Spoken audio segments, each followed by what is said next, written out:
Еске түсірейік, тікбұрышты параллелепипедтің көлемін табу үшін оның ұзындығын, енін және биіктігін бір-біріне көбейтеді.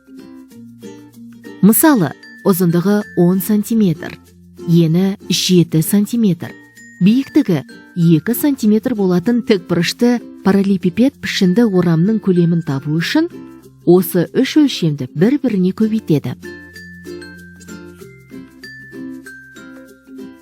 Текшенің көлемін табу үшін оның қырын өз-өзіне 3 рет көбейтеді. Мысалы, қыры 4 см болатын ойын текшесі көлемін табу үшін осы өлшемді өз-өзіне 3 рет көбейтеді. Тікбұрышты параллелепипед өлшемдерінің біреуі белгісіз болғанда, оның көлемін қалған өлшемдерінің көбейтіндісіне бөледі.